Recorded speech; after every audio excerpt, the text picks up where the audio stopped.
Buenos días, buenas tardes. Ya veo que ya nos estamos eh, reuniendo. Bueno, aquí tengo a Gabriela, buenos días, a Rocío, Génova y a todas quienes están uniéndose a la sesión. Bueno, también ya está Marta. Bueno, bienvenidos a nuestra tercera sesión del taller de infancia, nuestros viernes de infancias. Y en esta sesión nos acompaña Marta Martínez Muñoz, que les voy a hacer un poco el relato. Bueno, Marta Martínez es socióloga por la Universidad Complutense de Madrid, máster en Necesidades y Derechos de la Infancia por la Universidad Autónoma de Madrid y experta en evaluación por la Universidad Complutense de Madrid. Es cofundadora y presidenta de la Asociación en Clave de Evaluación y Derechos Humanos y desde finales de los años 90 trabaja como consultora, docente e investigadora en España y en América Latina y el Caribe, especializándose en políticas sociales de infancia y metodologías de investigación y evaluación bajo los enfoques de derechos.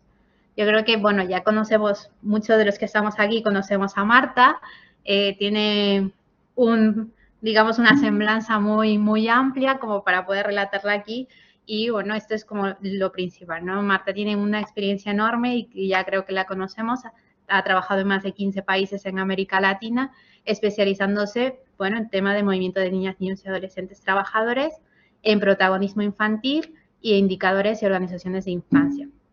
Además de que formó parte, bueno, del grupo de infancia confinada en el que también yo pude participar y bueno, y estas sesiones siempre del taller, cuando viene Marta a exponer, pues hay como un sentimiento un poco más allá de simplemente la experiencia profesional y el acompañamiento profesional que hemos tenido estos 3 años, sino también el cariño que nos tenemos y que se ha generado y es como en una sesión de familia, digamos. Así que muchas gracias, Marta, no solo por acompañarnos hoy en el taller, sino también porque nos has apoyado también al taller desde Enclave en estos 2 años. Así que el taller es tuyo, te doy la palabra. Muy bien, muchas gracias, Gaby, por los comentarios cariñosos. Es verdad, yo creo que estamos un poco en familia. Alguien lo llamó los viernes niñólogos y creo que es una muy buena definición. Además veo a mucha gente querida y amiga. Veo a Fabián, veo a Carmen, veo a Ivonne y a sus colegas, a las Gabrielas, veo a Teresila, veo a Yesenia, que me hace mucha ilusión. Bueno, veo a mucha gente, no os voy a citar a todas porque temo dejarme a alguien fuera.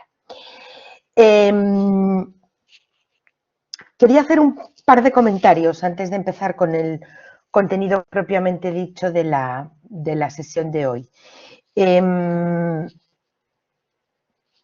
primero es que, bueno, he preparado una presentación, que la verdad es que es la primera vez que la hago porque he participado ya en muchas sesiones sobre investigación con infancias, co-investigación, investigación participativa. Ahora vamos a ver que tiene muchas etiquetas.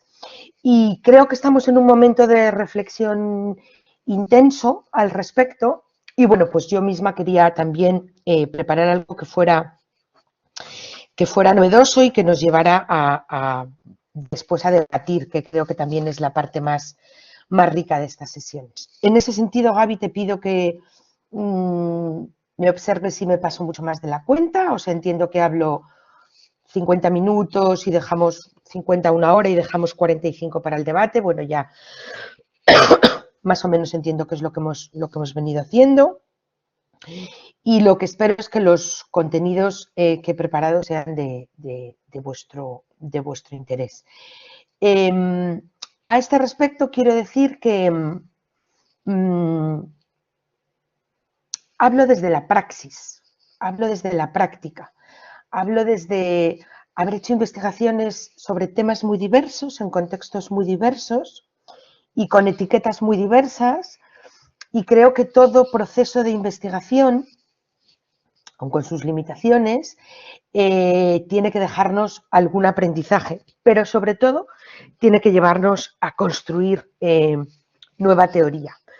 Yo creo que si hiciera una especie de línea de tiempo de las investigaciones que he llevado a cabo, cada una tendría un sello específico y me atrevería a decir que no necesariamente las más recientes son las más rupturistas o las más novedosas, que ha dependido de muchos factores y de muchos contextos.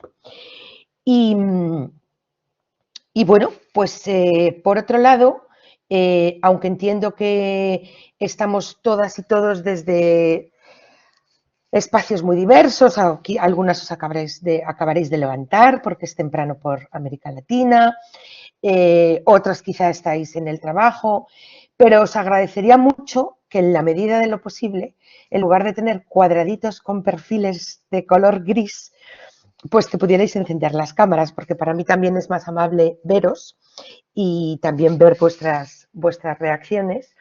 Así que os animaría a encender las cámaras para quienes tengan la posibilidad de hacerlo. ¿De acuerdo? Bueno, se ve la presentación, ¿verdad, Gabriela?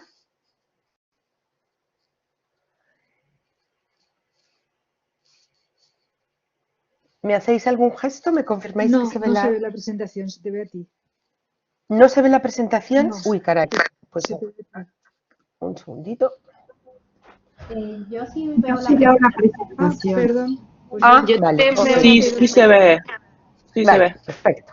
Vale, perfecto. Muy bien, pues voy a ir avanzando y os voy a compartir un segundito.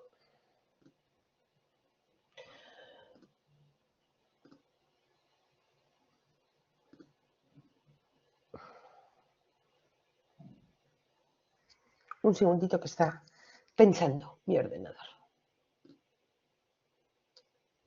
Ok. Bueno, este es el contenido que he preparado. Lo voy a organizar como en cuatro grandes ejes, ¿de acuerdo? Por un lado, quiero hacer un repaso del estado del arte, de lo que he llamado en general, luego vamos a ver que aquí hay muchísimas adjetivaciones diferentes y que no todas responden a lo mismo. Un breve estado del arte, de la investigación participativa. Este es un concepto muy latinoamericano, el del estado del arte, es una especie de estado de la cuestión, me gusta mucho este concepto. Después quiero centrarme en lo que se conoce ya y que hay algunas autoras especialmente que se ubican como los estudios críticos sobre los derechos de la niñez, que me parece que es un concepto muy oportuno y que nos pone así algunas alertas que son muy útiles para reflexionar.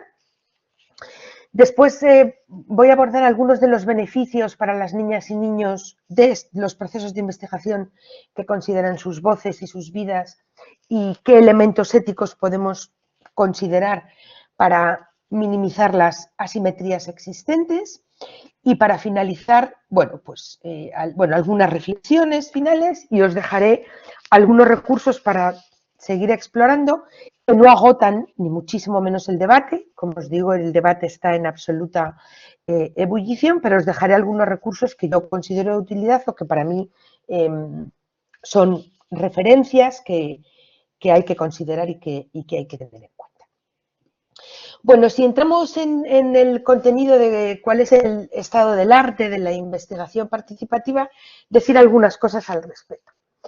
La primera es que aunque el papel de las niñas y niños en los proyectos de investigación ya no necesariamente se limita al papel de informantes, hemos pasado de la ausencia absoluta porque no se investigaba acerca de las vidas de los niños y niñas, han estado ocultos en los procesos de investigación o más bien ausentes. Ya no se limita al papel de informantes y pueden entenderse en una lógica, si pusiéramos una especie de continuum, como coproductores de conocimiento, pues su papel sigue siendo marginal. El conjunto del proceso de la investigación, que sabéis que implica una serie de operaciones muy diversas, no vamos a entrar ahora, hasta la publicación y la difusión de los resultados, casi siempre suele quedar todavía en manos de investigadoras e investigadores adultos o, que esto es un elemento con el que a veces es muy difícil lidiar, o de las instituciones que financian o encargan el estudio, con las que en no pocas ocasiones hay que negociar en diferentes fases de la investigación. Desde luego esto es una obviedad, pero creo que hay que decirlo. Las investigaciones con niñas y niños nos pueden proporcionar importantes y útiles conocimientos sobre sus entornos, sobre su forma de pensar, sobre sus puntos de vista y, sin duda, nos proporcionan una mejor comprensión de sus vidas.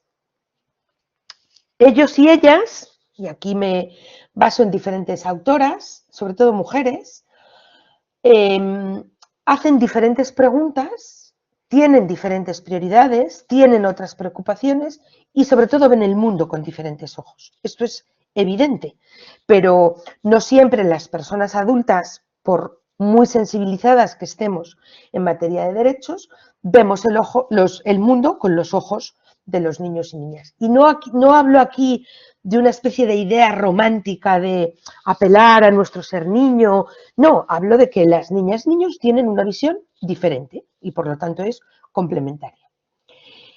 Producen, por lo tanto, conocimientos específicos. Esta es una idea de Kay Tisdall, que es una investigadora británica. Nos aportan ideas que no inicialmente estaban previstas por los investigadores adultos y siempre encontramos un factor sorpresa.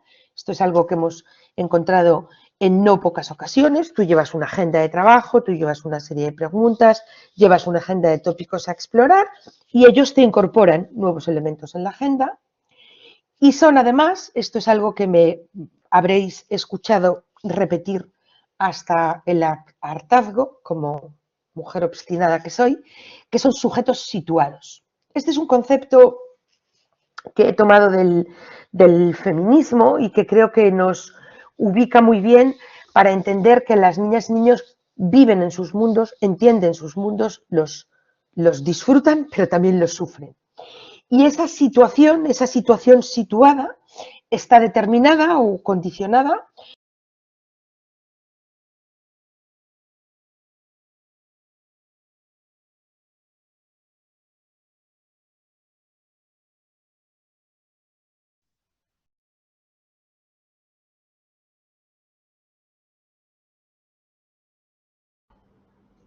Marta, se te acaba de ir el audio.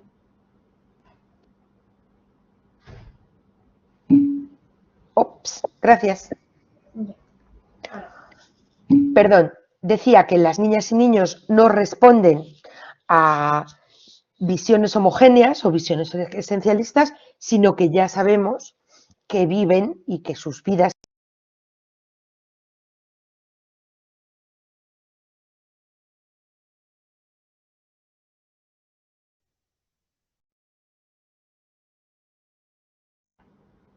Se fue otra vez el audio, ¿no? Otra vez te hemos dejado de escuchar. me está diciendo un mensaje que el moderador me está silenciando. No. Así que no me boicoteen mi palabra.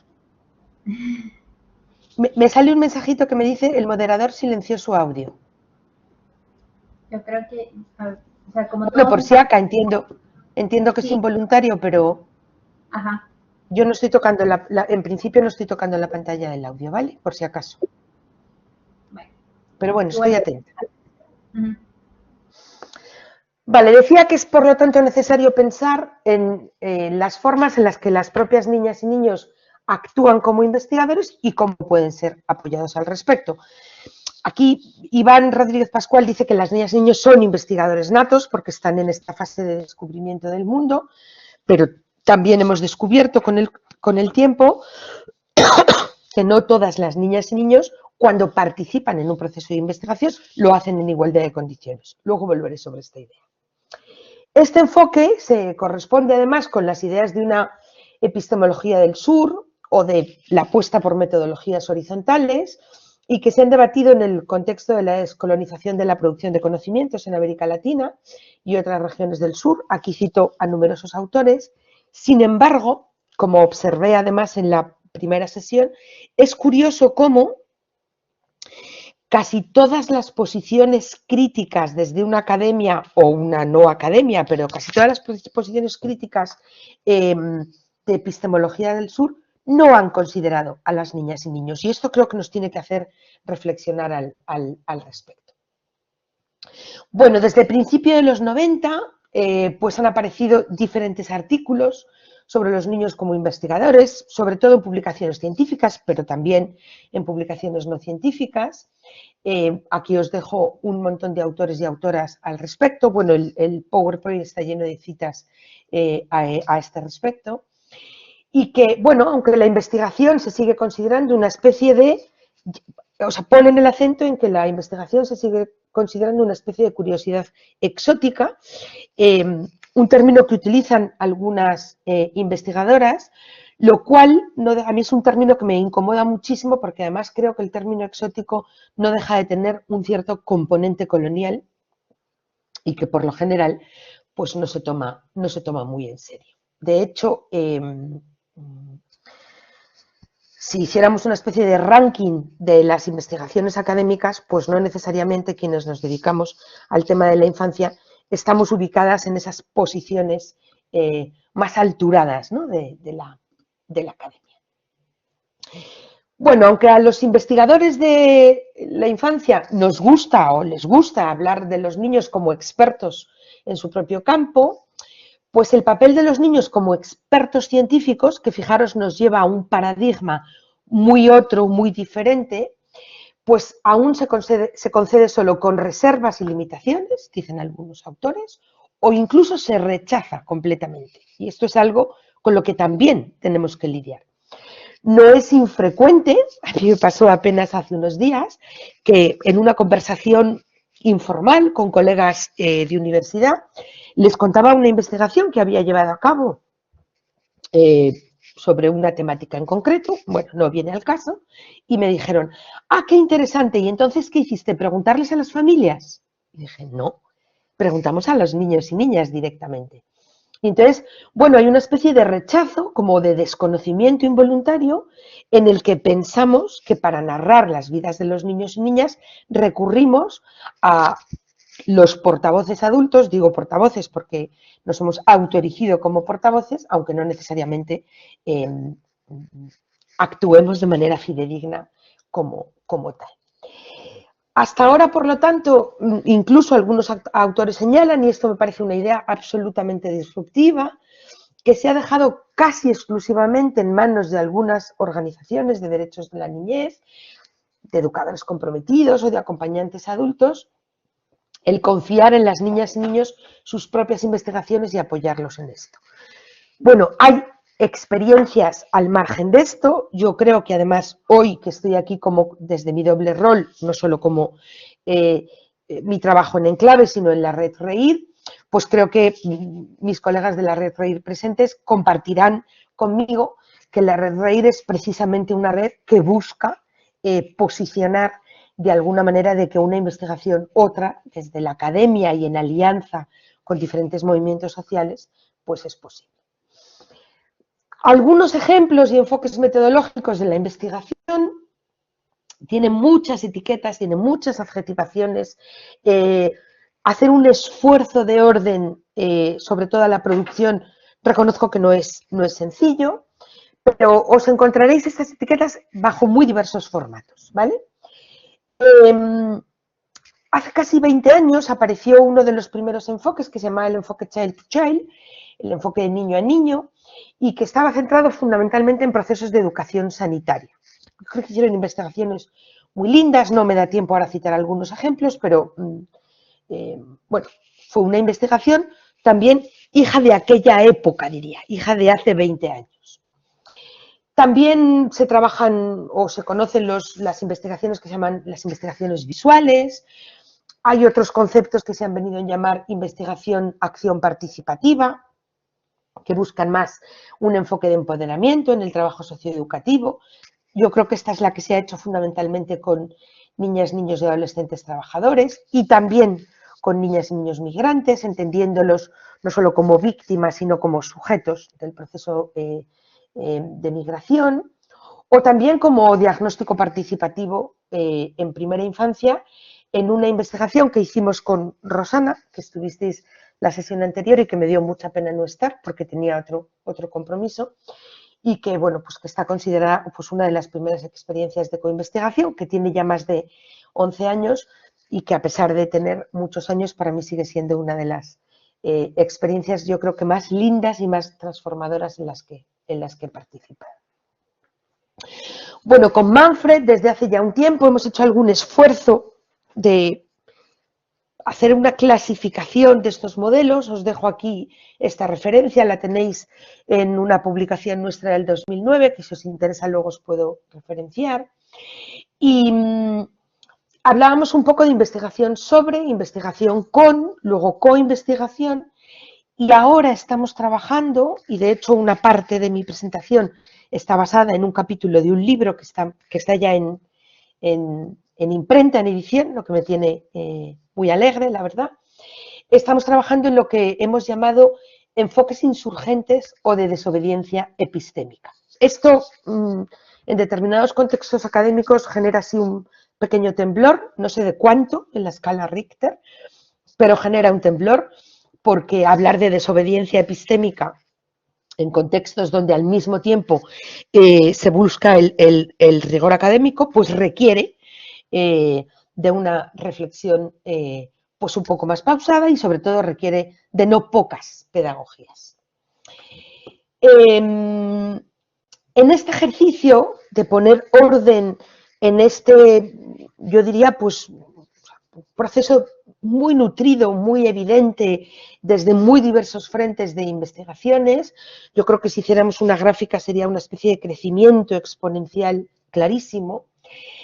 Pues las investigaciones que podríamos llamar con y las investigaciones por, pues no siempre se distinguen y en la práctica pues pueden superponerse y complementarse. No nos da tiempo ahora, o no he querido yo, mejor dicho, nos daría tiempo perfectamente, pero no he querido yo centrarme en esto, pero tengo algunas reflexiones sobre si agarramos una especie de lógica de todas las fases de un proceso de investigación, podríamos decir desde el diseño y la búsqueda de apoyos y financiación hasta qué hacemos con los resultados y su difusión, podemos encontrar, es obvio, es una obviedad, pero es así, hay que señalarlo, en que no en todas las fases todos los actores participan de la misma forma. Es una obviedad decir que el trabajo de campo es la fase más participativa y la fase en la que la amplitud de participación y de actores es la más evidente, pero desde luego no es la única, ¿no? Sin duda es más probable que las investigaciones en las que participan las niñas y niños se respeten los derechos de estos y expresen sus opiniones. Y en este sentido, pues desde la literatura se enfatiza el valor de estos enfoques con dos argumentos principales que me ha parecido muy útiles traerlos hoy a compartir. El primero de ellos dice que en las investigaciones participativas el conocimiento producido es mejor. Es mejor. Nos acercamos a una comprensión más matizada de situaciones sociales complejas y de igual forma, al valorarse el discurso subjetivo de las voces de la infancia, yo lo hubiera puesto en plural, Templeton lo ha puesto en singular, los adultos descubrimos cómo la infancia ve y experimenta el mundo. Me parece una idea absolutamente clave. Y el segundo argumento, pues es un argumento de carácter ético, sobre el que después vamos a profundizar un poco más, y yo lo pongo entre comillas, no comparto mucho esta idea de pala y logo, luego la vamos a matizar, pero me resulta útil en su conjunto a efectos pedagógicos, y es que al dar la voz a los protagonistas, habéis visto que lo he puesto entre comillas, se transforma en una investigación de carácter emancipador. Y sobre esto también quiero volver después. Bueno, por lo tanto, la investigación participativa con niñas y niños incluye una amplia gama de métodos y de técnicas diseñadas para involucrar a la participación, a la población infantil en el proceso de investigación y busca hacerlo, yo creo que esto es algo que comparten casi todas las subcorrientes, de una manera colaborativa y no jerárquica. Luego vamos a ver hasta qué punto esto pues tiene ciertas dosis de realismo, pero también tiene ciertas dosis de dificultad y de desafíos. Esta idea de Siu, Lailis Boax, una colega chilena, me gusta mucho y es que viene a decirnos que su participación debe ser una experiencia personal y colectiva. Yo subrayaría la de colectiva. que les permita verse tomados en serio y de esta manera el papel del investigador se transforma por completo. Dejamos de ser esa especie de adulto ovni sábelo-todo que lleva la batuta, la voz cantante del proceso investigador y se convierte en un facilitador que ayuda a los niños y niños, a las niñas y niños a producir sus propios conocimientos. No me da tiempo a contarlo, quizás si queréis después luego hacemos alguna reflexión, pero desde hace muchos años yo utilizo una viñeta muy simpática, que es de Judith Tenney, una antropóloga que falleció hace poco lamentablemente y que para mí fue una de las primeras investigadoras, que venía a decir, un facilitador de un proceso de investigación debe tener en cuenta lo que conoce, que lo ubica en su cabeza, lo que siente, que lo ubica en el corazón, sus habilidades, que la ubica en las manos, y a su costadito hay un tacho, una papelera, que dice, y lo que debe desechar. Esos 4 elementos, que yo los trabajo siempre con los equipos de investigación, es muy interesante cómo transitan a lo largo del proceso, ¿no? Conocimientos, sentimientos, habilidades y todo aquello que debemos desechar. Bueno, voy avanzando porque el tiempo corre de manera ingrata. Bueno, por otro lado tenemos lo que podríamos llamar la investigación en manos de los niños, que puede involucrar a las personas adultas teniendo un papel importante, sin embargo, difiere un poco al tener ese papel más orientador y de acompañamiento y de facilitación. Estas experiencias son todavía muy escasas. Y según la medida en que los adultos intervengan, pues podríamos hablar como co-investigadores e incluso como asesores de los propios niños y niñas que realizan la investigación. Como podéis imaginar, este tipo de investigaciones implica, supone y requiere un alto grado de organización, de autonomía, de protagonismo por parte de los niños y niñas que las lideran y que las llevan a cabo. Voy a ir avanzando porque esto os lo voy a dejar y quiero entrar a lo que se conocen como los estudios críticos. Mirad, me ha gustado mucho descubrir este enfoque. Esta primera parte tenía una idea como de hacer una especie de acercamiento propedéutico a de qué estamos hablando, investigación con, por, para, en las manos de, acción participativa. Como ves, las adjetivaciones son enormes y he hecho una especie de esfuerzo gráfico de organizarlas, pero como no estaba muy satisfecha con cómo me había quedado, porque además tengo que reconocer, se lo había contado a Gaby, que me daba un coraje tremendo, que había preparado esta sesión hace 15 días y la perdí por completo, pues y la he vuelto a rehacer de nuevas, pues no me había guardado el gráfico y no me sentía muy cómoda. Pero bueno, he tratado de hacerlo de manera discursiva y espero haber cumplido el objetivo. ¿Qué nos dicen los estudios críticos? Que yo reconozco que a veces te ocurre que tienes una especie de intuición, que sientes por dónde van tus críticas y que de repente lees a un autor que pone palabras concretas, cabales, precisas sobre eso que vienes sintiendo, pero que no sabías muy bien cómo expresar. Y así me ha ocurrido. Mirad, los estudios críticos vienen a decir, bueno, es un reciente subcampo de investigación que se basa principalmente en la intención de cuestionar las normas, los valores y la lógica de la praxis de los derechos en un amplio panorama de las investigaciones sobre la situación de niños y niñas, que ya hemos visto que tiene numerosas adjetivaciones. Su principal característica, y hay amigas, aquí viene y empezamos a ver diferencias evidentes, es que están políticamente comprometidos en explorar analíticamente y en entender las situaciones de los niños y niñas en su contexto, en sus contextos, diría yo, para informar más plenamente y contribuir a las políticas públicas y sobre todo a su defensa. Algo que hoy en día, en el panorama político que tenemos, parece que defender las políticas públicas es casi una agenda comunista, me atrevería a decir, y que hablar de la defensa de las políticas públicas ha devenido en una especie de esquizofrenia extraña en la que todavía creo que estamos muchas y muchos atentos. Ellen Desmet, que es una de sus de sus autoras más relevantes, dice que los estudios críticos comprenden 3 dimensiones: una diagnóstica, una deliberativa y una emancipadora.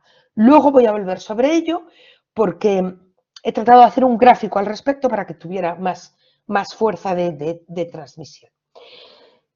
Bueno, se proponen además los estudios críticos contribuir no solo a la producción de conocimientos, otra alerta importantísima. No producimos para aumentar nuestro prestigio académico, nuestros índices DUI y H's y todos los que queráis. Bueno, hay gente que lo hace, está muy bien, es su palta, me atrevería a decir, perdonadme por lo coloquial, es su agenda, pero no todas estamos en esa agenda. Sino también a buscar, esta es una idea de Manfred que me gusta mucho, una mayor justicia social para los niños, pero ojo, no solo en la sociedad, sino dentro y fuera de las ciencias sociales. Dice Manfred que esta es una idea que me parece absolutamente transformadora. Hay investigadores que dicen, bueno, yo es que trabajo en la academia, yo no soy un activista. Está muy bien, es un posicionamiento válido, pero no todas nos sentimos cómodas con esa expresión. Algunas autoras hacen hincapié entonces en que los estudios sobre los derechos de la niñez deben seguir un enfoque de abajo hacia arriba, que en inglés se llama un bottom-up approach, ¿no? Es esa lógica de romper verticalidades asociadas, y aquí me atrevería a decir, no solo entre las personas adultas y las niñas y niños, también hay jerarquía en la propia academia, en la propia investigación. Hace no mucho, una colega que está aquí, a la que no voy a citar para protegerla, me contaba que en un debate, en una formación académica, una profesora le había transmitido en un disenso discursivo que había devenido así un poco intenso, que ella no discutía con sus alumnos porque no estaban a la misma altura discursiva, lo cual me parece de una violencia extrema, es decir, yo no debato con los alumnos, debato con otros colegas maestros porque tú no estás a la misma altura que yo. Bueno, debe comenzar en entornos locales y debe examinar los derechos de los niños, y esta me parece que es una clave, en sus vidas cotidianas. Los derechos no son elementos aislados de las condiciones de vida. Y esta acentuación, que creo que a mí me resulta de utilidad y que espero que os resulte a vosotras también, pues se cristaliza en otros términos si buscamos las adjetivaciones asociadas a estos procesos de investigación. En inglés nos las encontramos con otros términos, y el que más me gusta es el de living rights, porque da una idea de continuidad, de vivencia, ¿no?, de experimentación en curso, es un gerundio muy evidente. O en la pregunta explícita, y aquí viene de nuevo la clave de quién es o será el sujeto de los derechos de la niñez. ¿Son las propias niñas y niños o son las personas adultas investigadores? Bueno, esta es una idea de 3 colegas, de Manfred, de Olga y de Matías. Y en este esfuerzo por graficar, que me gusta a mí siempre y que me parece que tiene mucha utilidad, efectos pedagógicos, he hecho esta gráfica, que no la hace Ellen Desmet, pero yo me la he apropiado. Dice, bueno, todos los estudios tienen una dimensión diagnóstica, esto es, identificar problemas sociales a los que los derechos de la niñez pueden contribuir a su solución.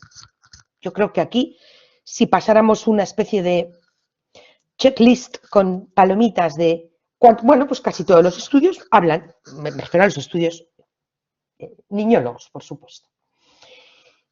Además, algunos de ellos tienen una dimensión deliberativa. Dice, bueno, llevan a una reflexión continua, a una formación interactiva de diferentes opiniones y también, y esto creo que es interesante, de diferentes interpretaciones de la práctica de los derechos de la niñez. Y aquí, cuando habla de la práctica de los derechos de la niñez, ella no lo aborda, pero a mí me parece que le da más fuerza discursiva.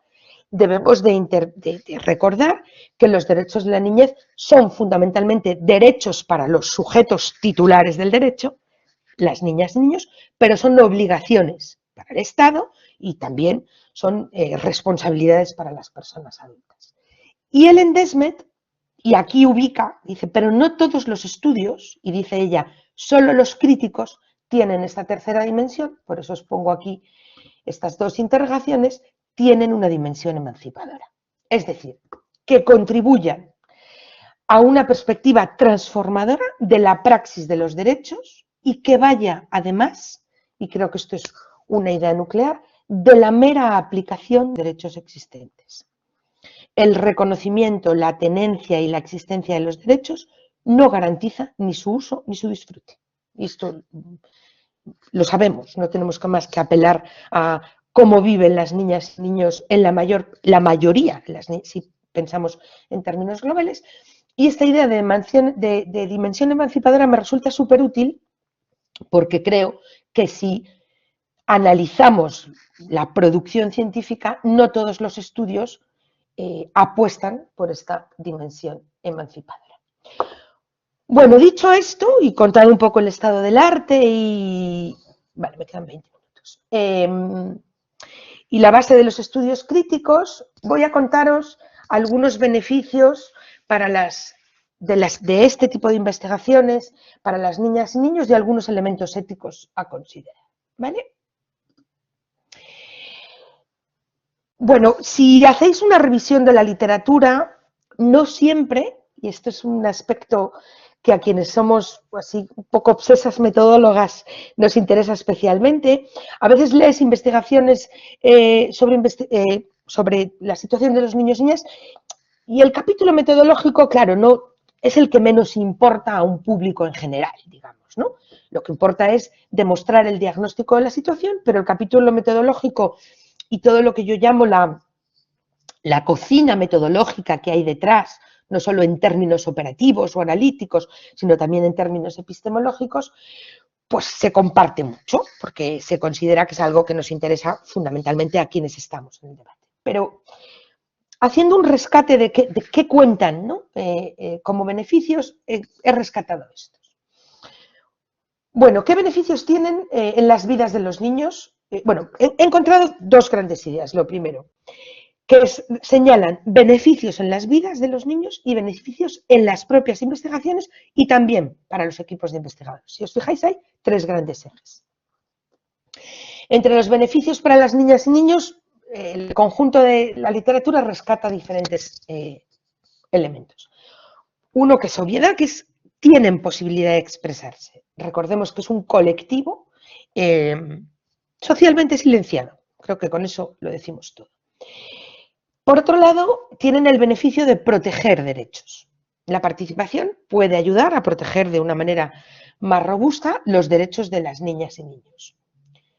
Claro, si tienen esa pata emancipadora o esa dimensión emancipadora que dice Ellen Desmet, va más allá. Por otro lado, podrían tener también, o hay estudios que tienen, una dimensión reparadora. Puede ayudar a curar experiencias del pasado. Con esto hay que tener muchas reservas porque las investigaciones no tienen en sí mismo un fin terapéutico, pero todo proceso en el que un niño o una niña relata, transmite de forma individual, pero también de forma colectiva, esto tiene una potencia inmensa, una situación de maltrato, de abuso o de explotación en cualquier situación, automáticamente lleva a visualizar, esto lo hemos encontrado Gabriela y yo en una investigación hace poco, en una frase que creo que es muy gráfica de esto que quiero expresar, dice, he descubierto que hay otras niñas y niños como yo, en mi propia situación. Creo que esto es de una potencia inmensa, pero no olvidemos que un proceso de investigación no es terapéutico, pero sí tiene elementos que podrían ayudar a curar esas experiencias. Y un cuarto beneficio que creo que es evidente es el de incidencia. Su participación puede servir, y aquí podríamos contar ejemplos de investigaciones en las que hemos participado todas y todos, que con esa investigación en sus manos, y cuando hablo en sus manos no me refiero solo al producto final, sino al conjunto del proceso, tienen y han desarrollado capacidades mucho mayores para sentarse con un operador político, ya sea nacional o internacional, y, ¿por qué no?, conseguir modificaciones en las legislaciones o en las políticas públicas. Tengo ahora mismo en la cabeza 4 o 5 ejemplos que podríamos poner, pero los voy a pasar por alto, porque me quedan 15 minutejos. Vale, otros beneficios. Bueno, los conocimientos adquiridos también pueden llevar a un mayor control de sus vidas. Creo que esta es una dimensión, o está muy en la línea de la dimensión emancipadora, especialmente en aquellos contextos de marginación, también con esta voluntad de incidencia. Los niños no solo sienten y aprenden los problemas de una manera más clara de su realidad, sino que también aprenden a comprenderlos desde otra perspectiva y que pueden ayudarles a enfrentar problemas con sus propias acciones e incluso, ¿por qué no?, a solucionarlos. Un segundito, que necesito hidratarme. Bueno, habiendo comprendido de una manera clara esos problemas, quienes hemos acompañado, por ejemplo, a niños y niñas en periodos largos, si tú haces una investigación con un grupo de niñas y niñas, a lo mejor convives de una manera, de un sentido amplio con ellos durante un año, pues ves claramente cómo mejoran su autoestima, la confianza de sus competencias, las posibilidades de influencia, y no son ni ellos ni nosotras los mismos que cuando empezaron. Esto es una realidad muy, muy clara. Y aquí quiero retomar una idea que escribimos Iván y yo y que me gusta mucho, y es que yo lo definiría como que fortalecemos su estatus social. Porque no solo ganan en protagonismo y en estatus, sino que ganan las agendas, los enfoques y las prioridades de los propios procesos de investigación. Voy a saltarme un poco, pero os voy a invitar a que lo leáis, porque lo he traído de manera casi literal. Esta investigación que me habéis escuchado, que siempre cito, que hice con Rosana y con Javier Urbina en la Amazonía peruana y que la hicimos con el INFAN, que es el Instituto de Formación de Niños, Niñas y Adolescentes Trabajadores. Cuando terminamos el proceso, que fue un proceso intensísimo de convivencia, les pedimos a los niños y niñas, bueno, decidimos escribir un epílogo intergeneracional. Yo esto no lo he encontrado en ninguna otra investigación y me encantaría que, si la conocéis, me lo hicierais saber, porque me encantaría ver cómo lo han hecho. Hicimos un epílogo en el que el equipo investigador adulto y el equipo investigador adolescente escribimos, narramos, y lo hicimos. No les dijimos, bueno, chicos, escriban un documento. No, trabajamos en un formato de taller, cuáles habían sido sus beneficios y sus lecciones aprendidas. Y no las voy a leer enteras, insisto, pero quiero rescatar algunas ideas que me parecen súper gráficas, ¿no? Hicieron una reflexión sobre las actitudes y las aptitudes de ser un adolescente co-investigador. Organización de tiempos, deseos de superación, debe ser una persona dinámica, motivada. Para llegar a las personas tienes que tener una mente abierta, es necesario que seas observador, que seas paciente, que no pierdas la pasión, que no se pierdas el entusiasmo. Bueno, yo las suscribo todas a cabalidad. Y me parece importantísimo, porque además les invitamos a llevar un registro exhaustivo, esta idea de aquí que dice, todo lo que percibas puede ser importante en el proceso de investigación. Es un poco la pedagogía de los detalles. Los datos cuantitativos que obtengas también son importantes. Regístralos y guárdalos. Bueno, aquí se me ha colado una pequeña rata. Acerca del trabajo en equipo, hacen también sus reflexiones. Y de la importancia de preparar el trabajo de campo. Hacen una reflexión interesantísima sobre cómo las técnicas, que es una idea nuclear en métodos y técnicas de investigación, no son las mismas para las personas adultas que para las niñas y niños.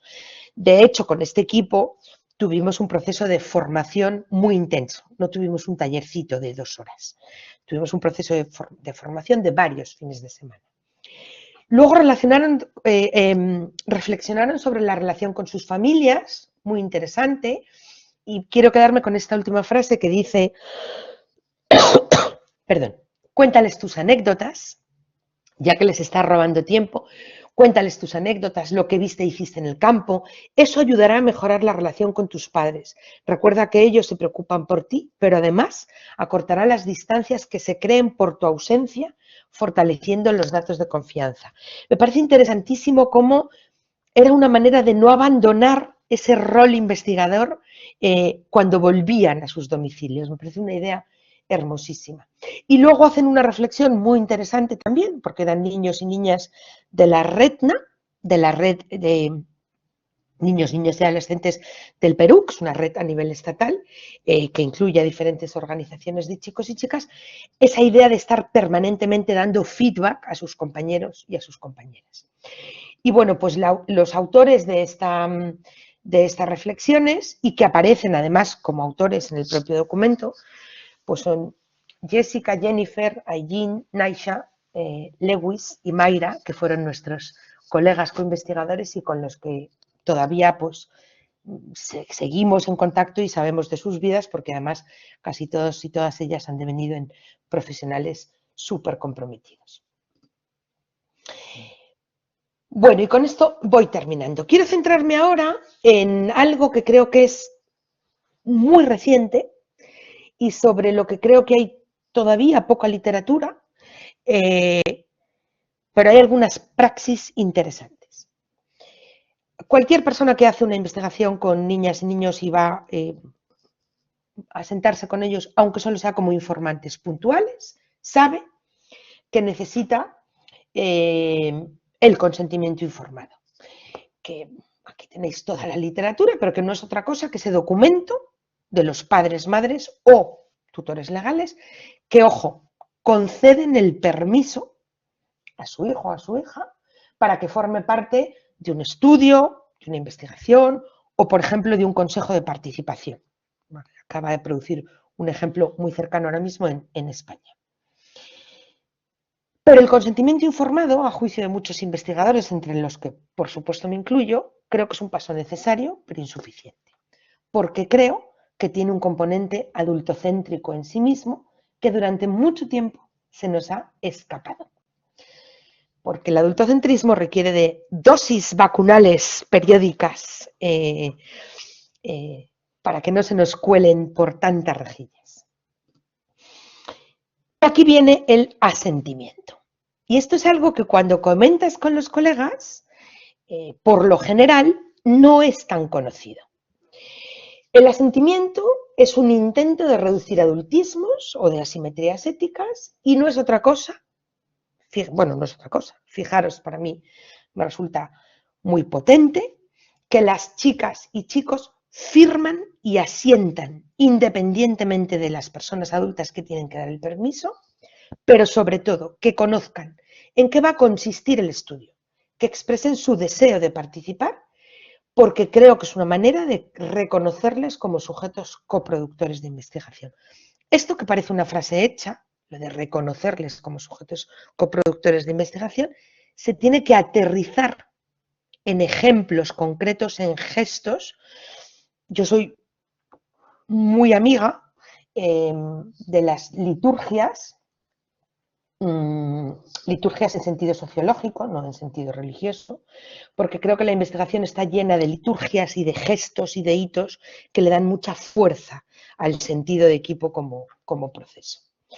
Pero claro, aquí nos encontramos, yo venía usando el asentimiento informado desde hace algún tiempo, pero nunca me había encontrado con el dilema de que en ocasiones el tema a investigar es tan sensible que las personas adultas responsables o tutores legales no necesariamente van a dar su consentimiento. Os pongo un ejemplo que es de una obviedad que cae por su propio peso. Si una niña está siendo abusada sexualmente por su padre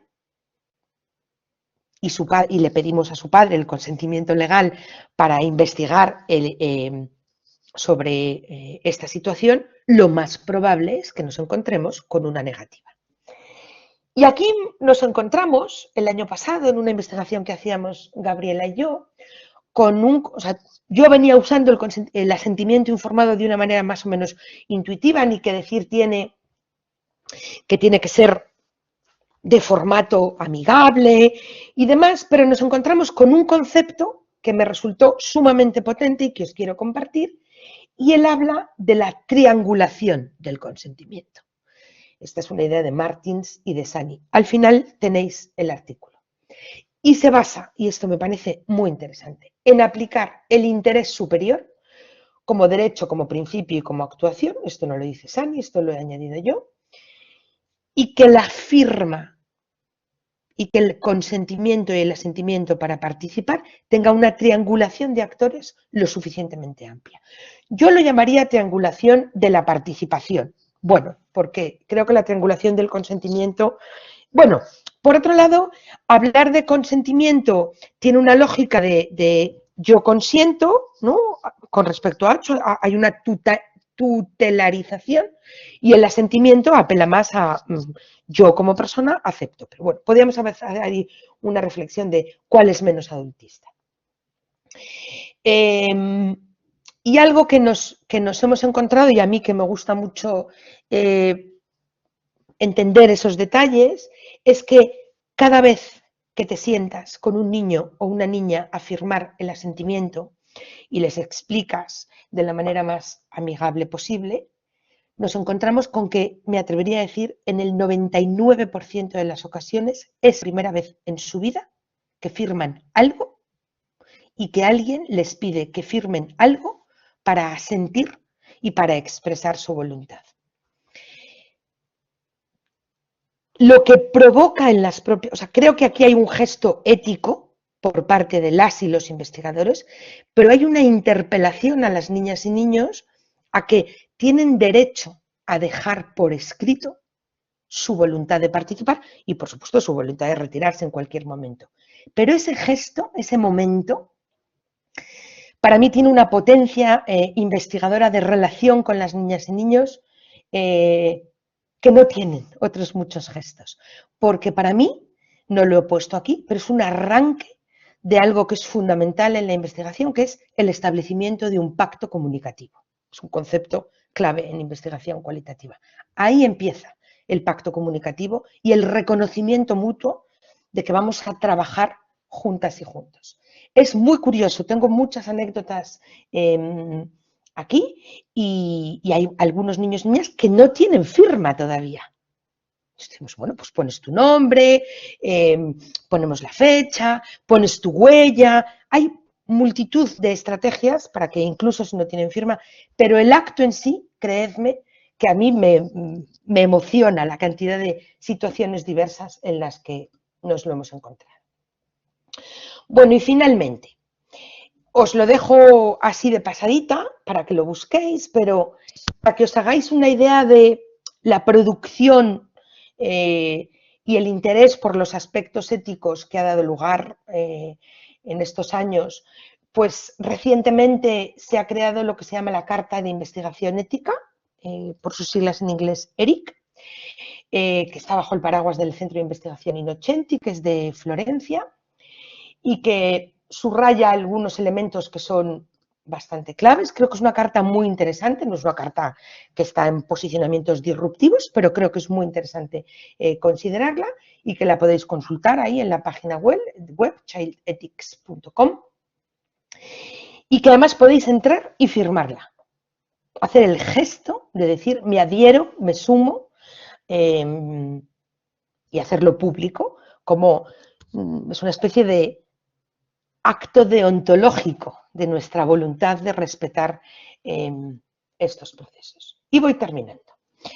3 minutos. Bueno, si me paso 3 o 4 no me vas a regañar, ¿no, Gaby?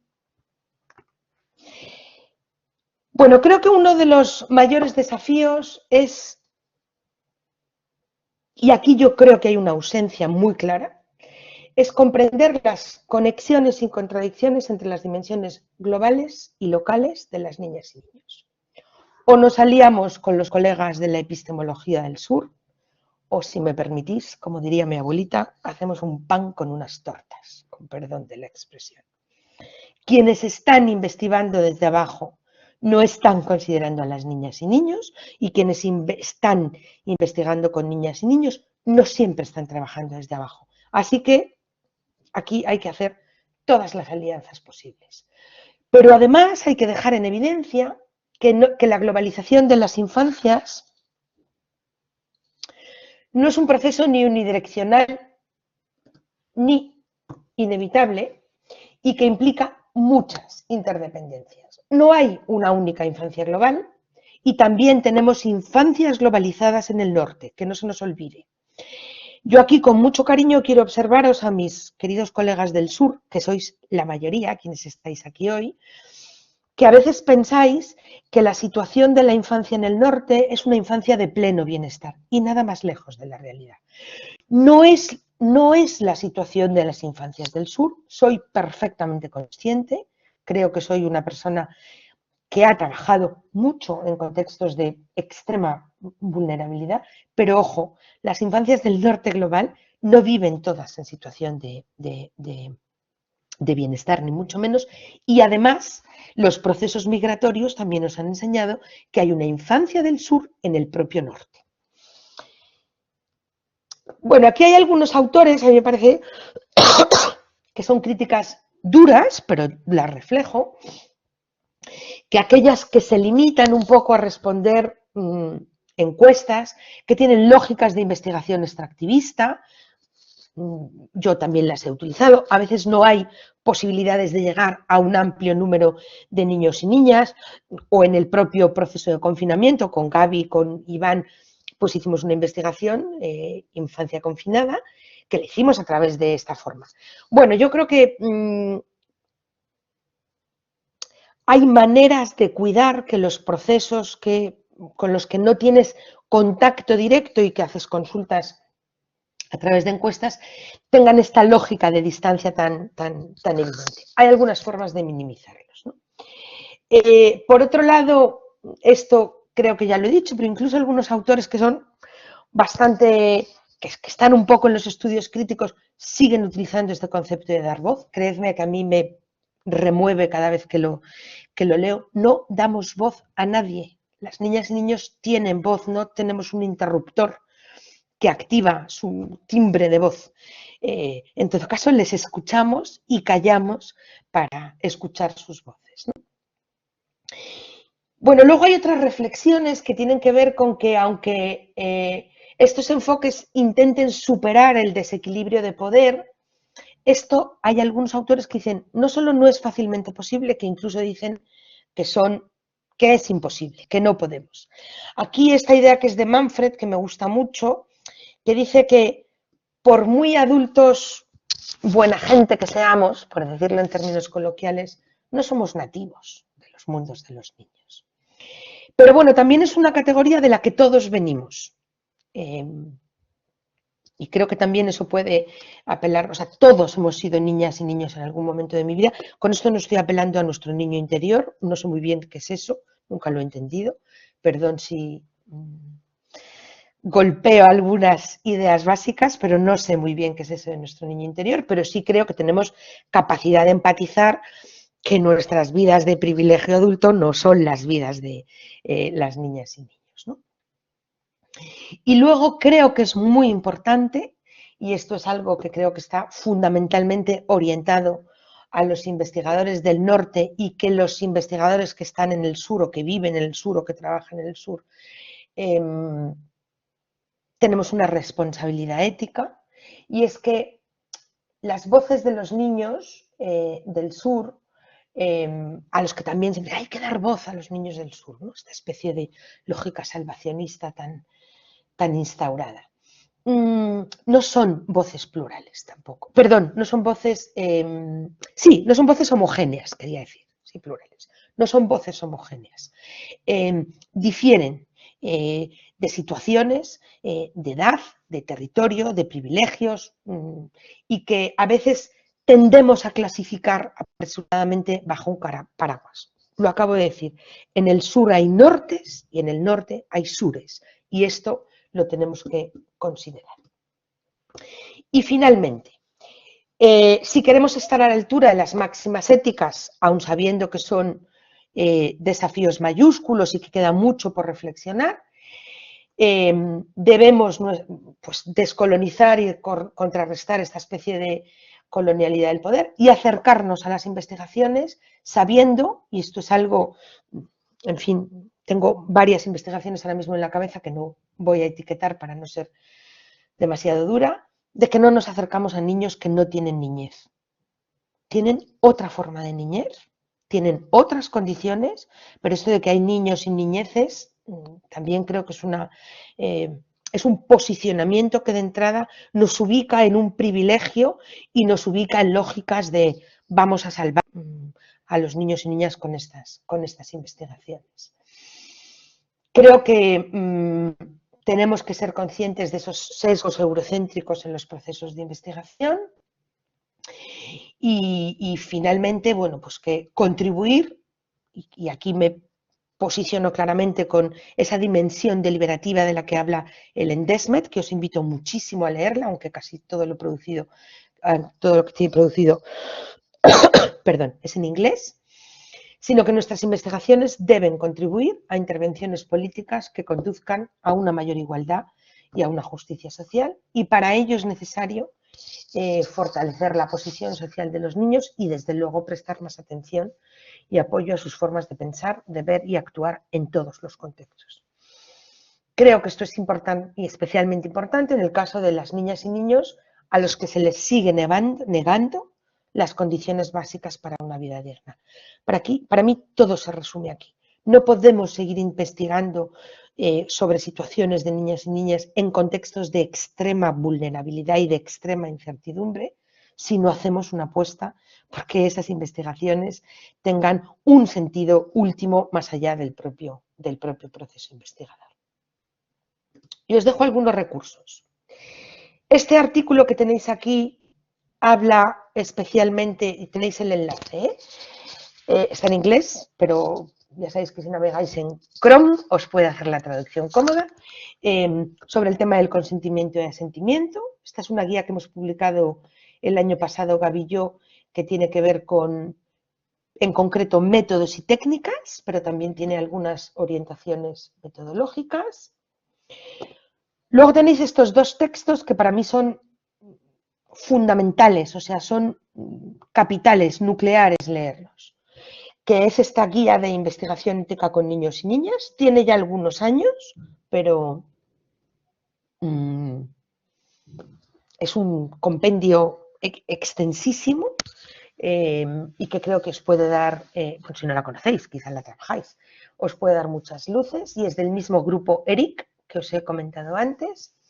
Y este manual, que es de Priscilla Anderson y de Ginny Morrow, son dos colegas sociólogas, también creo que es algo de lo más reciente que se ha publicado en temas éticos, y que bueno, son dos colegas que llevan muchos años investigando. Esta página de Child Ethics podéis sacar... Uy, perdón, me estaba escuchando con eco. Podéis sacar horas para navegar. Tiene información interesantísima, experiencias, aunque creo que faltan las voces de investigadores del sur global, aunque hay investigaciones sobre el sur global. Y luego esta guía, que es una guía publicada aquí en España, que es una guía práctica para la investigación ética en violencia y que, como tenía elementos éticos, pues bueno, también me ha parecido interesante traerosla aquí. No es toda la bibliografía, o sea, no agota esto, pero bueno, creo que son algunos temas. Y como siempre, muchas gracias, aquí me tenéis. Me ha pasado 7 minutos, Gaby, pero si se estima, yo no tengo ningún problema en recuperarlos después para el debate. ¿Vale? Pues nada más, quedo atenta a... voy a dejar de compartir. Quedo atenta a ahora que establezcamos un pequeño diálogo y eso. Gracias. Muchas gracias, Marta. Ha sido muy interesante. Siempre aprendemos mucho al escucharte y creo que los recursos que nos has presentado pues son... Yo, bueno, cuando me envíes el PPT, yo se los envío en el próximo correo a todas, pero igual como hay una pregunta por ahí de otras referencias, pues en la página web de Enclave de Evaluación hay una parte donde sale la documentación y son todas las documentaciones que se han realizado desde Enclave, entonces también por ahí pueden acceder a todos los trabajos que se han hecho. Bueno, empezamos con una ronda de preguntas. No sé si tienen alguna pregunta, pueden levantar la mano y así vamos haciendo las preguntas. Tenemos tiempo, o sea, hay como unos 30, 40 minutos para poder conversar, entonces está muy bien. A ver, tenemos la pregunta de Claudia y Claudia, ¿estás por ahí? A ver. Sí, Ya. sí, aquí ando. Muy Pues muy emocionada, Marta, de escucharte, como siempre. Para mí es como un shot de esos de energía, así como de esos licuados que te ponen un montón de cosas para renovar. Te quería hacer algunos comentarios de todo lo que nos compartiste. Una es, no me quedó claro por qué dices que defender las políticas públicas está visto como algo comunista y esquizofrénico. No, desconozco el contexto y entonces por eso no me quedó como claro. Y después también tengo una duda. Cuando tú hablabas de que debe de haber, a partir de estas investigaciones, beneficios para las niños y adolescentes, me venía a la mente cómo hacer para no suponerlos, para suponer que a partir de esa investigación sí hubo este cambio, esa transformación en su contexto, en su bienestar. Me preguntaba yo si se vuelve a indagar sobre ello como para no suponerlo, pero luego tú más adelante mencionaste que eran procesos donde mantenías hasta cierto punto contacto con estos chicos y chicas y eso te permite ver estos cambios. Entonces me venía otra pregunta de cuánto tiempo, si hay como un criterio de tiempo como para decir, si usted quiere hacer investigación de esta naturaleza, como mínimo debe de considerar, no sé, tal tiempo, ¿no? Para que pueda cubrir con este requisito. Y luego también tú mencionaste que has trabajado con redes ya establecidas. Entonces también me pregunto, ¿es posible hacer este tipo de investigación, digamos, buscando una coparticipación con niños y niñas que no están, digamos, constituidos ya? ¿O cuál es como tu recomendación en este punto? Y por último, algo que me llegó mucho es cuando mencionaste, un proceso de investigación no es terapéutico, pero puede ayudar. Si nos puedes compartir algunas luces, porque a mí lo que me ha pasado en algunos talleres que he impartido es que surgen cosas, sobre todo socioemocionales, problemas, conflictos de derechos vulnerados, y a veces uno no tiene las redes en ese contexto, si uno no pertenece a ese contexto, de darle seguimiento. Y yo me quedo siempre con el nudo en la garganta, por así decirlo, porque son a veces sitios que son lejanos, que me quedo solamente con tratar de ubicar gente del lugar, de decir, a ver, este chico, esta chica comentó esto en el taller, a ver si le pueden ayudar, pero no sé cómo lo manejas tú esta parte, como estado emocional del investigador o del facilitador. Y un abrazo enorme y espero que te mejores de esa tos.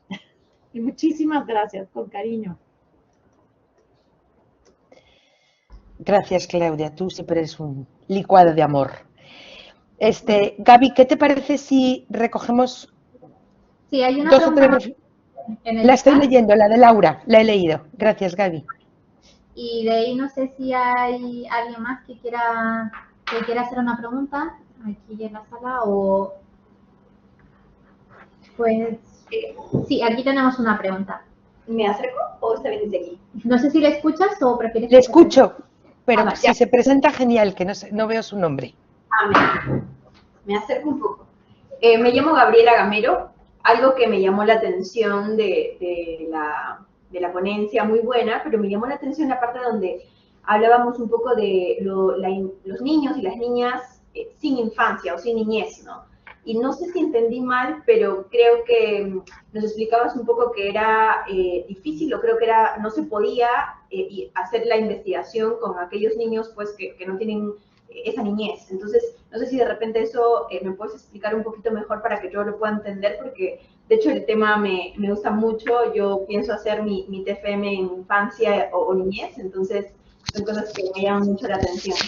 Gracias. Vale, pues voy a empezar por aquí, si te parece, Gabriela. A lo mejor yo no me expliqué bien, pero te aclaro el concepto.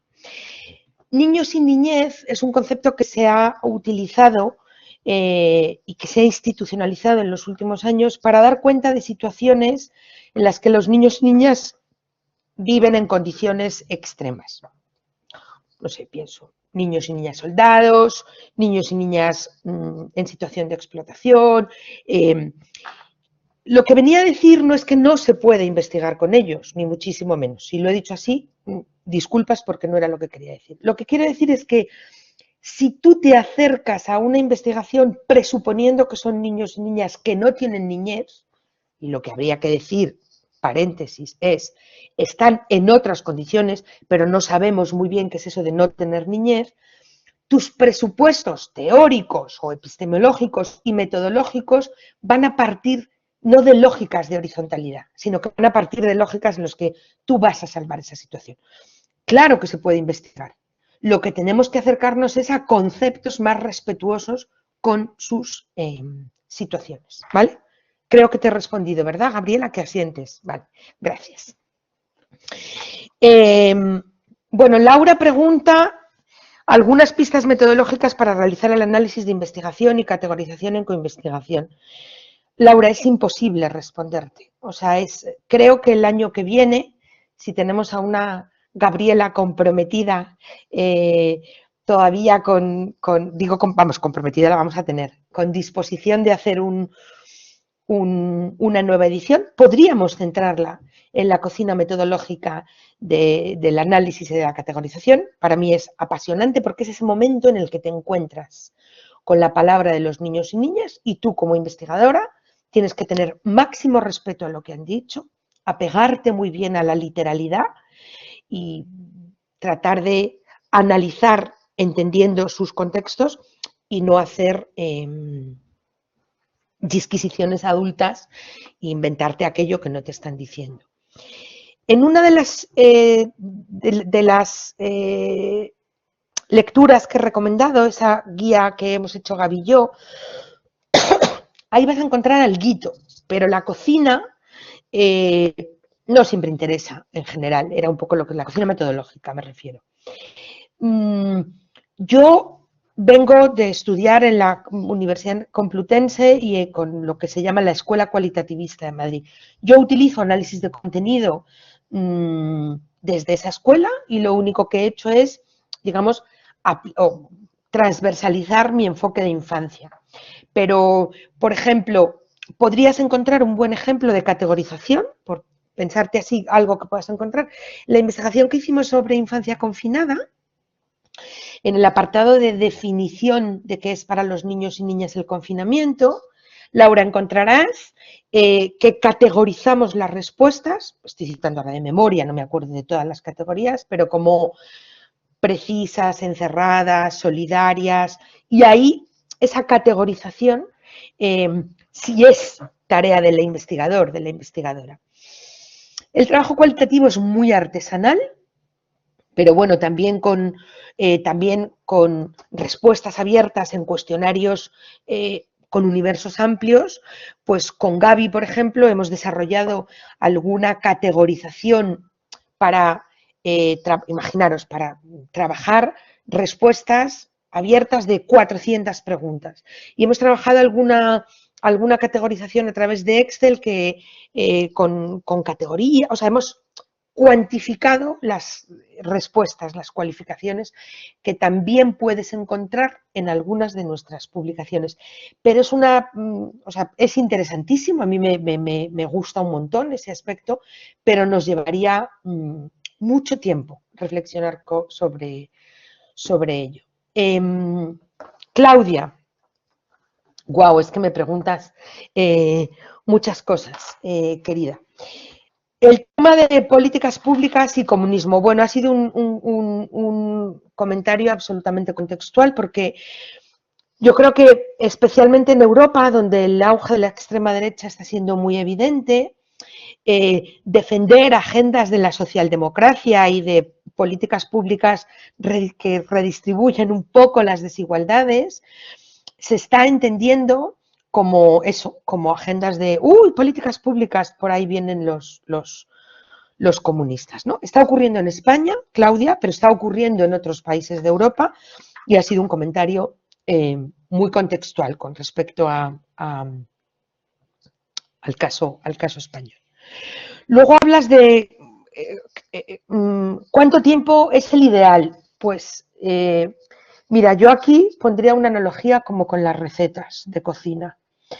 No es lo mismo hacer una receta que tener que aplicarla, porque a la misma receta cada cual puede tener una sazón totalmente diferente. A mí me parece que las analogías de investigación con la cocina, más allá de que a mí me gusta y me interesa el proceso, tiene muchas analogías. No sé si hay un tiempo mínimo, Claudia, pero a veces te ocurre, pongo dos ejemplos muy concretos. En la investigación que hicimos en Iquitos, que fue un año intenso, convivíamos con las chicas y chicos casi todos los fines de semana, pero después, de hecho, os contaré que yo me empecé a abrir Facebook, yo era súper resistente a redes sociales, ahora las tengo súper naturalizadas en mi vida, porque era la mejor manera de mantenerme en contacto con chicos y chicas, por ejemplo, del movimiento de niñas trabajadoras, ¿no? Porque por ahí nos comunicábamos. Os estoy hablando de momentos en los que WhatsApp no existía.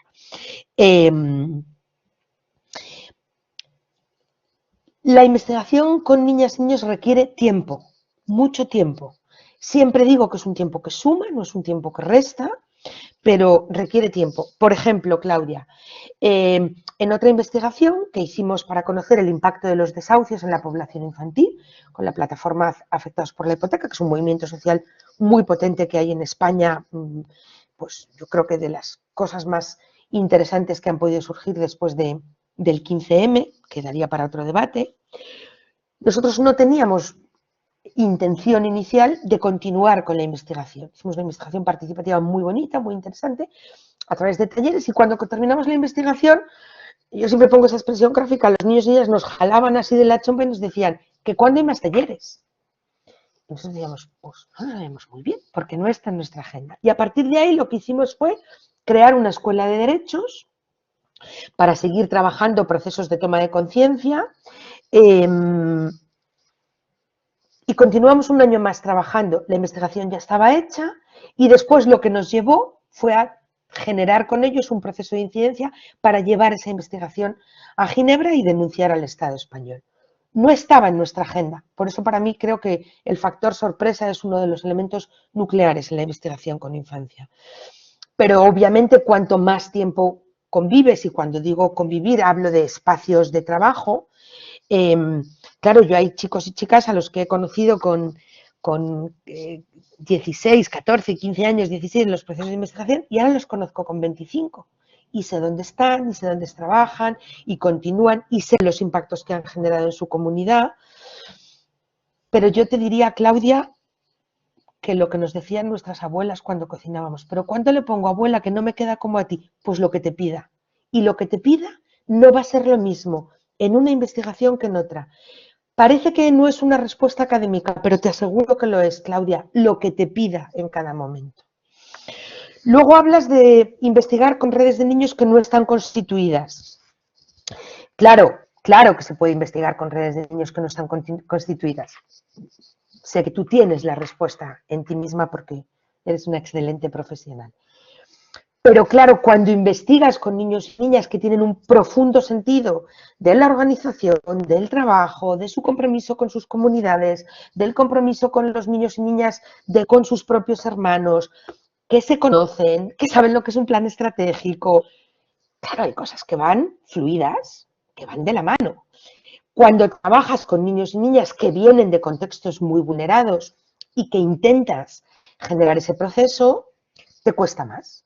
Entonces, yo he tenido los dos escenarios. Este año, Gabriela y yo estamos concluyendo una segunda fase de una investigación que estamos haciendo con niños y niñas cuyas mamás, lo digo así porque es un poco complejo, cuyas mamás han sufrido violencia de género, violencia machista, y por lo tanto ellas y ellos también. Y una organización nos ha pedido que hagamos un acompañamiento para primero hacer una investigación y segundo hacer una especie de proceso de participación. En el primer año, bueno, en el segundo año, lo voy a decir así, que es más práctico, se han incorporado niños y niñas nuevos y se mantienen una buena parte de los del primer año. Y está siendo interesantísimo, Claudia, y estamos sacando mucha reflexión al respecto, cómo los chicos y chicas del año 1 están fungiendo casi de mentores, de manera súper natural, súper espontánea. Y otro elemento que hemos visto y que estamos viendo y que es evidentísimo es que en el primer año se expresaban situaciones de violencia, pero no se reconocían a sí mismos como niños y niñas víctimas de violencia machista. En el segundo año es evidentísimo. Y eso ha sido un proceso natural. Claro, cuando tienes la oportunidad, claro, a estos niños no los vemos todos los días, los vemos puntualmente. Pero ¿qué es lo que hemos hecho en esta obsesión mía por el registro y la sistematización? Pedirles a las educadoras que acompañan que escriban una especie de cuaderno de bitácora donde nos narran todas las dinámicas en las que se reúnen. Gabriela y yo analizamos esa información y nos encontramos multitud de ejemplos donde vamos viendo esta evolución, no solo de las niñas y niños, sino de los chavales.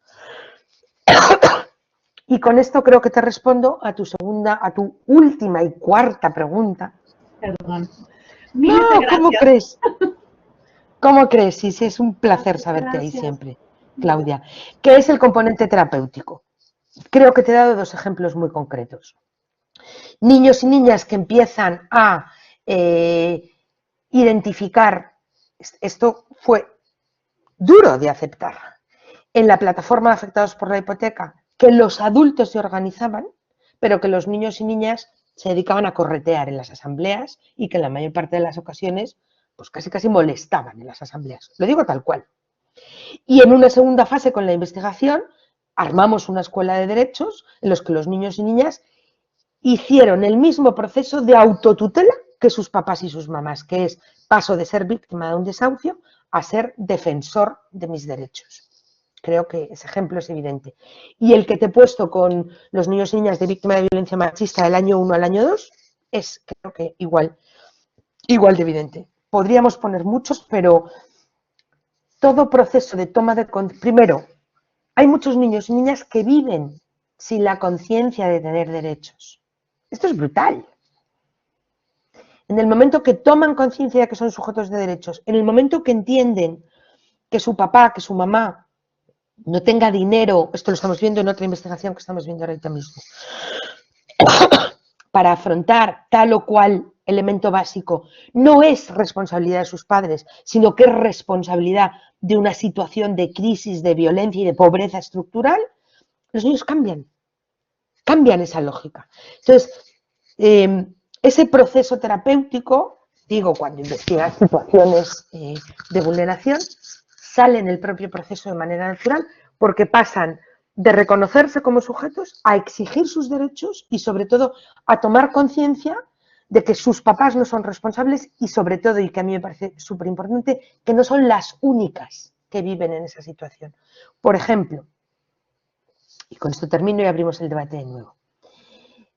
Cuando terminamos el primer taller de infancia y desahucios, que era un taller súper lúdico, bueno, pues lo podéis ver en la investigación, una cosa que hacíamos y que nos parecía muy bonita es que siempre que vienen las mamás o los papás, casi siempre son las mamás, para que nos vamos a engañar, a recoger a las niñas y niños tras un taller de investigación, en lugar de contarle nosotras lo que hemos hecho, les pedimos a las niñas y niños que les cuenten a sus mamás, también para que se apropien del propio proceso investigador.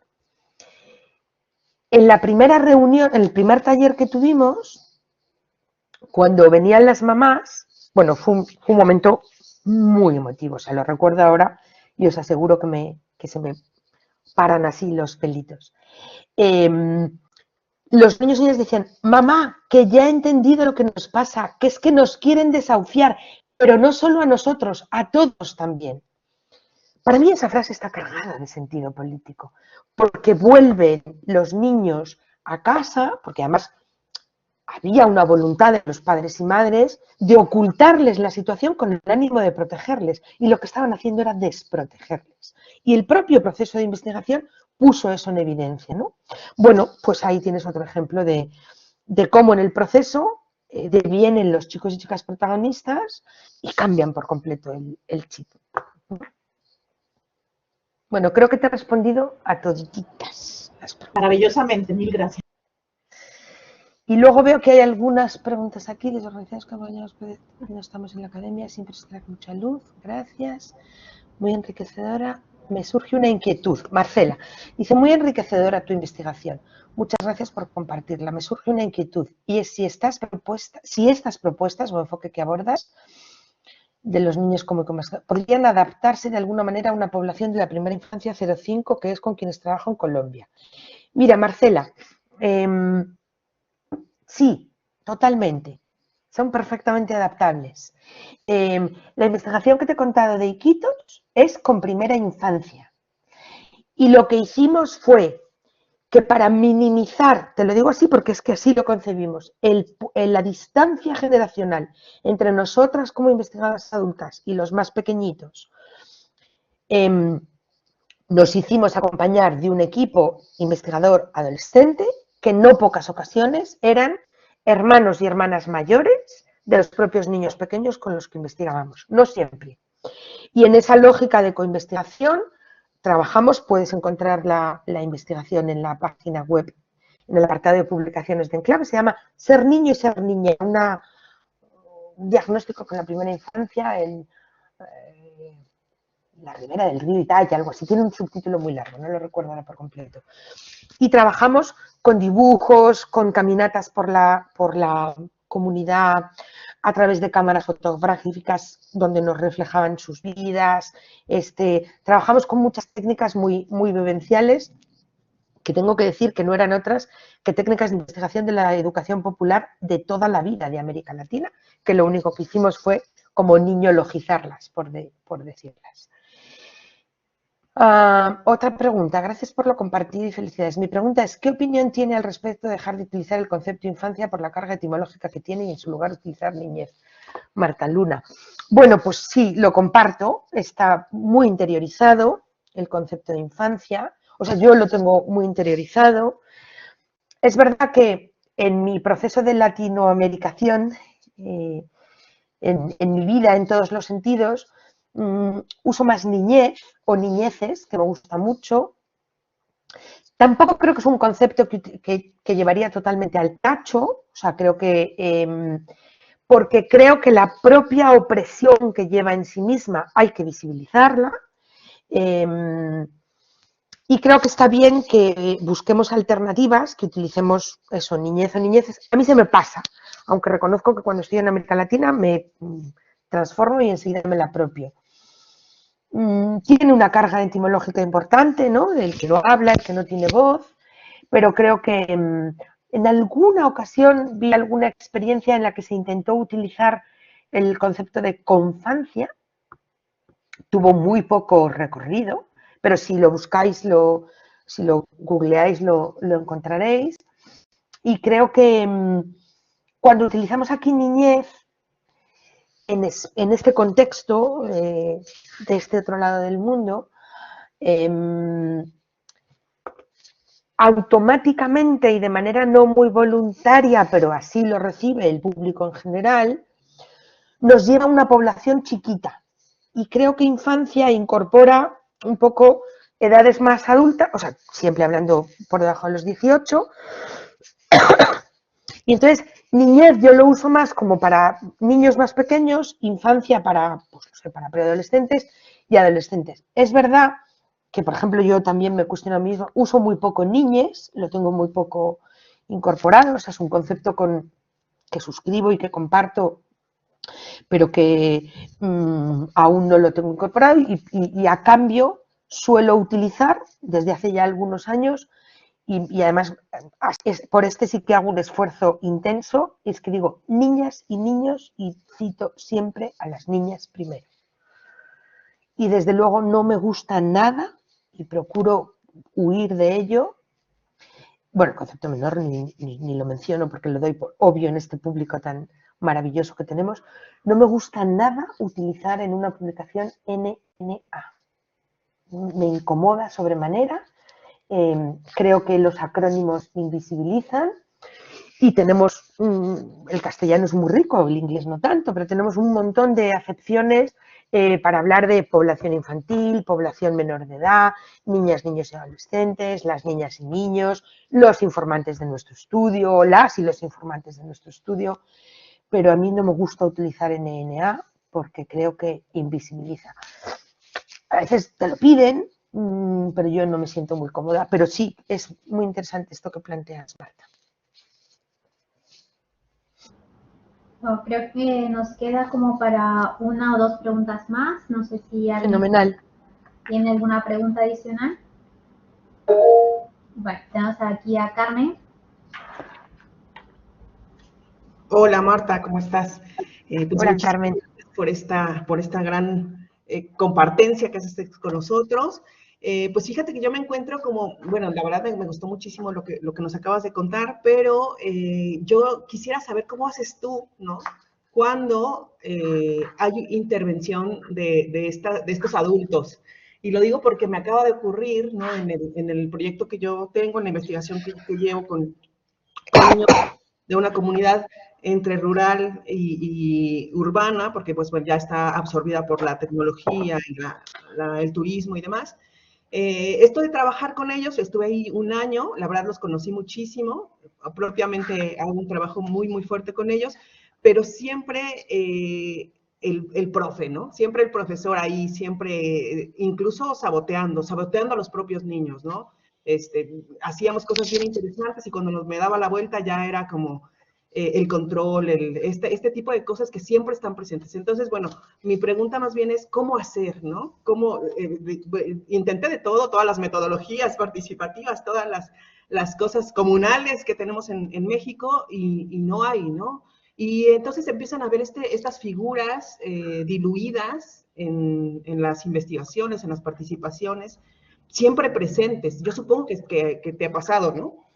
Entonces, bueno, ¿cómo se hace ahí? Eso por un lado, ¿no? Para sortear, para capotear, digamos, en el ruedo con estos adultos que siguen sin escuchar.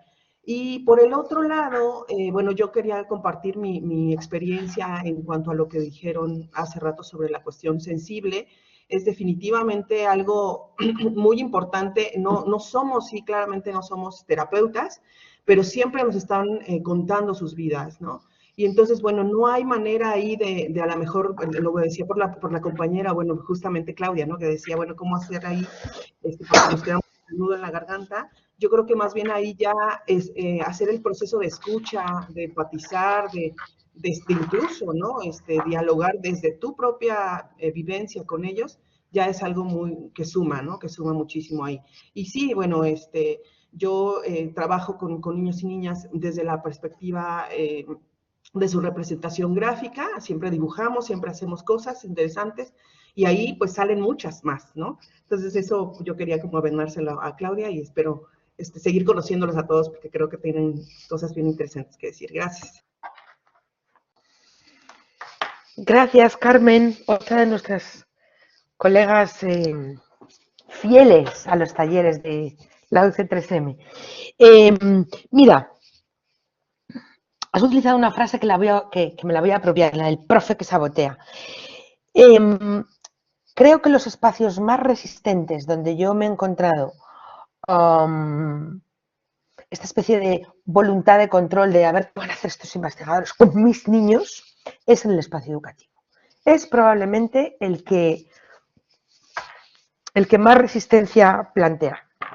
Y no lo has dicho explícitamente, pero hay un concepto clave en la investigación, que para esto los ingleses a veces, dice mi amigo Iván, la verdad está en inglés, que son los gatekeepers, que es como los guardianes, quienes nos abren las puertas. Cuando yo negocio un grupo de discusión, un grupo focal, unos talleres en un espacio, siempre pongo unos criterios para desarrollar el taller, criterios y condiciones para desarrollar el taller. No interrumpir, la presencia de no autoridades para los niños y niñas cotidianas en los espacios de escucha. No siempre puedes, no nos engañemos. A veces simplemente es como, pues que nadie abra la puerta y que interrumpa, que no entre el director disque a saludar, pero en el fondo está entrando a controlar. Y aquí te diría que las estrategias tienen que ser súper diversas. Ahora bien,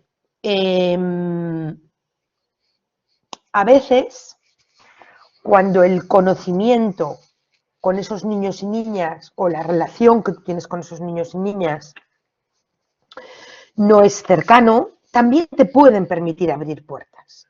Entonces, yo me he encontrado con todas las situaciones diversas. Te voy a contar una que nos pasó hace unos días y en la que yo no me sentí cómoda, pero no era la única manera que sentimos. Yo, luego, bueno, no viene al caso, porque además, pero estábamos en un taller, era la segunda ronda con un taller de niños y niñas. Estamos investigando, bueno, haciendo una investigación exploratoria sobre cómo viven las niñas y niños la situación de pobreza y crisis en España. Nos estamos encontrando con testimonios muy impactantes. Y para desarrollar el taller en la segunda fase, una de las instituciones a las que fuimos consideraron que tenía que haber dos de sus educadoras habituales presentes. Por parte nuestra de Enclave íbamos 3 personas y por parte de quien encargaba la investigación íbamos 1. Total, que teníamos una ratio de 6 alumnos, de 6 adultos y 7 niños. Pues no eran las mejores condiciones para hacer el taller, no voy a pensar yo que lo hacemos todo bien y fenomenal y siempre, pero se hizo. Ahora bien, yo dejé claro que había personas que estaban única y exclusivamente en modo observador. Y te aseguro que en cuanto veo a una educadora o a un educador que tiene praxis con las que yo no comparto y que les está diciendo a sus niños que se porten bien, yo salto automáticamente como un resort, porque además es que es un concepto que ya sabéis todo lo que significa, ¿no? Chicos, hay que portarse bien. Y yo ese día, pero literalmente empecé haciendo una reflexión sobre que no sabía muy bien qué era eso de portarse bien, pero que sí, tal cual, o sea, es que me parece que hay cosas en las que uno no tiene que lidiar, pero que esperaba que el taller se desarrollara con los objetivos que teníamos, que fuera una tarea amable, que lo pasaran bien, etcétera, etcétera. Y cierro con esto de que no somos terapeutas, pero siempre nos cuentan sus vidas. A mí me sorprende muchísimo, Carmen, y esto también nos pasa con mucha frecuencia, que muchas veces llegamos a sitios, no nos conocen de nada, es primera vez que los vemos.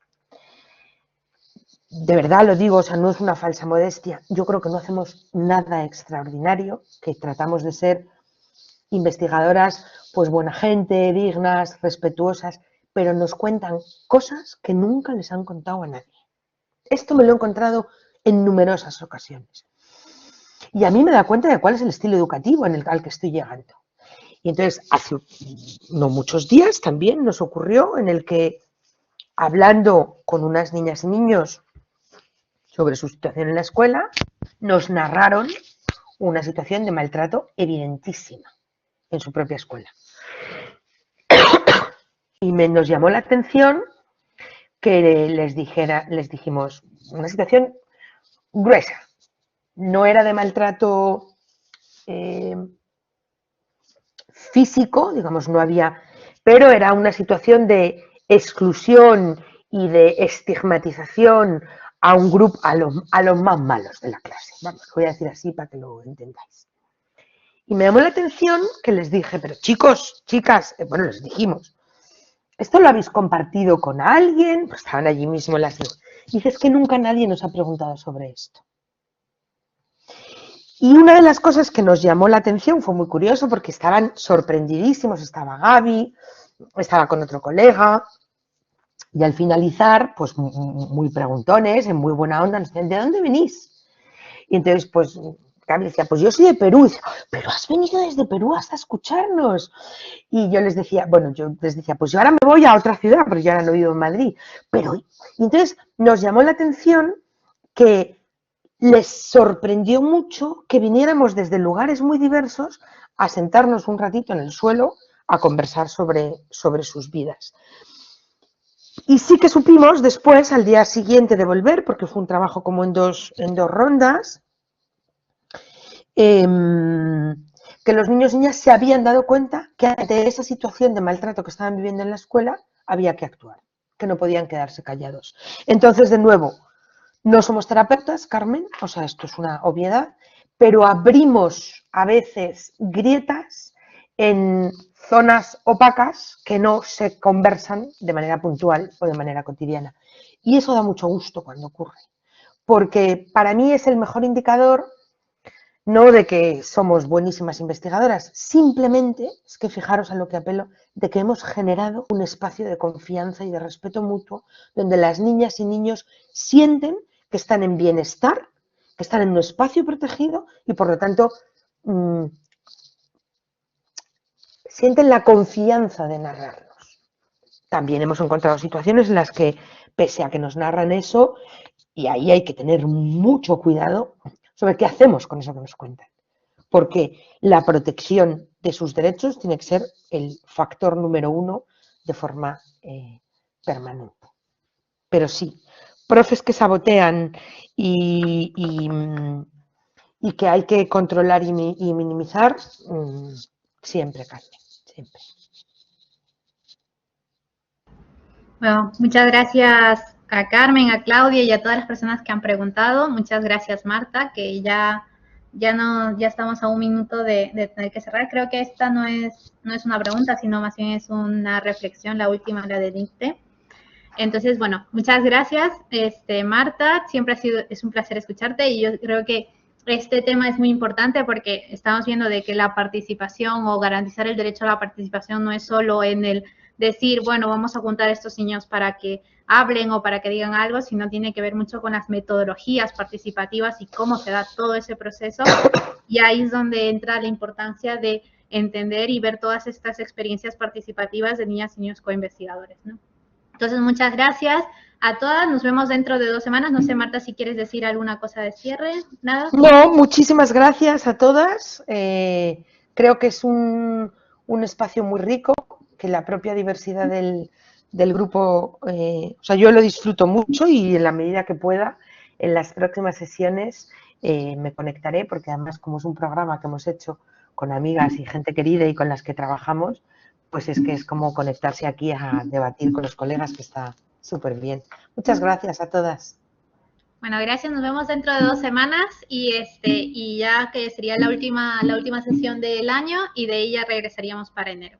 Así que, bueno, nos vemos. Gracias. Bye. Chao. Muchísimas gracias. Gracias. Chao.